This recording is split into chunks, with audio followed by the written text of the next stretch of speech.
Lahat ng mapait na pangyayari sa buhay ng isang tao ay hindi nangangahulugang parusa sa iyo. Minsan ito ay ginagamit ng kasangkapan para tumatag at labanan ng hamon ng buhay. Ito ang buhay ni Bismack Biyombo.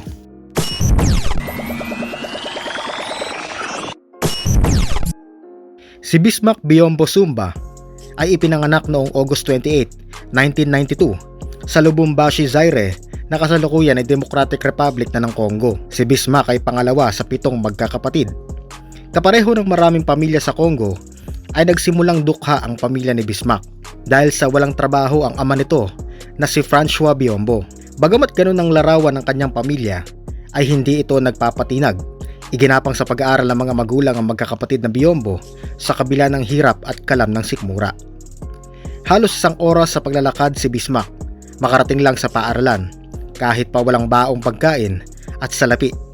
Ang isa sa suliranin ng ating bida ay ang kawalan niya ng sapatos o pangyapak dahil sa hindi pangkaraniwan ang size ng paa nito. Kaya madalas na nakapaalang kapag umaalis ng tahanan. Soccer ang unang sport na nilaro ni Bismack. Ngunit pagtungtong ng 12 anyos ay nagsimula ito sa paglalaro ng basketball. Pero yung suliranin nito sa paaralan ay siya rin problema nito sa paglalaro ng basketball. Ang batang walang sapatos ay patuloy sa pagtahak para tunguhin ang mga pangarap.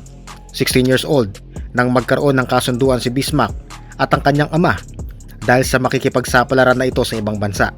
Sabi ni Bismack, kung mabibigo siya dito ay babalik sila sa pagiging mahirap ang buhay. Pinayagan kalaunan si Bismack ng kanyang mga magulang na mga ibang bansa para ipursu ang basketball career. Age 16, nirecruit si Bismack para mag-pro basketball sa Qatar. Ito yung unang bansa na dapat pupuntahan niya para makalabas ng Congo at magsimula ng karir. Ngunit hindi agad yun natuloy dahil sa hinold ang ating bida sa Tanzania. Hindi agad siya nakarating sa Qatar sa kadahilan ng na-detain ito o nakulong muna sa Tanzania dahil sa kakulangan ng mga papeles. Pagkatapos marilis sa Tanzania, sa bansang Yemen siya napadpad. Doon siya tumira ng halos 8 buwan at naglaro para sa isang local basketball team. Habang nasa Yemen, sumali siya sa isang team sa isang youth tournament sa Jordan. Doon siya nadiskubre ni Coach Mario Palma. Humanga si Palma sa 7'6" wingspan at athleticism ni Bismack dahil dito ay dinala siya sa Spain para mag-training at maglaro professionally mula 2009 hanggang 2011. Sa paglalaro niya sa Espanya ay natiktikan si Biyombo ng mga nagmamasid, kung kaya't sa taong 2011, saktong 18 years old siya noon, trinap siya ng Sacramento Kings as 7th overall pick. In the 2011 NBA draft, the Sacramento Kings select Bismack Biyombo from Lubumbashi of the Democratic Republic of Congo. He last played for Fuenlabrada. Pero sa gabing yan ay namove papuntang Charlotte Bobcats na Charlotte Hornets na ngayon. Marami ang nagtaka dahil 2 years pa lang na ito naglalaro professionally ay nailuklok na ito sa rank 7 ng draft. Sagot ng mga scouts, pure size, athleticism, and drive. Bismack is absolute physical freak. Dagdag pa niya, bagamat bagito pa kung ituturing si Bismack that time at hindi pa nga gaanong biyasa sa dribble, ay ginawa siyang project for the future. Bagamat isa si Biyombo sa project ng Hornets that time, ay hindi maiiwasang ma-frustrate ang Charlotte sa kanya. Napapakinabangan naman ito in terms of defense, pero offensively, ang layo, plus lagi pa itong napapa-trouble sa game. 2015, sinalo siya ng Toronto Raptors at ginawang backup center kay Jonas Valanciunas. Energy guy off the bench. Pag pinasok siya, nag-iibang energy ng team. Rim protection, rebounding, screen setting, para kina Kyle Lowry at DeMar DeRozan ang naging role nito sa Raptors. Siya yung best offensive rebounder ng Raptors. 3 offensive rebounds per game. Third sa NBA per 36 minutes. 2016, playoffs sa tinawag ng Biyombo Mania. Dito talaga siya nag-shine mga ka-teammate. Nang na-injure si Jonas Valanciunas sa second round versus Miami, si Bismack Biyombo ang naging starting center. Hindi man naging threat, si Bismack offensively ay binawi naman ito lahat sa sipag, sa rebounding, shot blocking at depensa. Sumunod na naging assignment ng ating bida ang Orlando Magic. Nagustuhan ng Magic ang skills ni Bismack kung kaya't pinapirma ito ng 4 na taon para i-backup naman noon kay Nikola Vucevic. Yun nga lang, expectation versus reality ang nangyari dahil sa hindi talaga lumabas ang potential ni Biyombo sa Orlando Magic.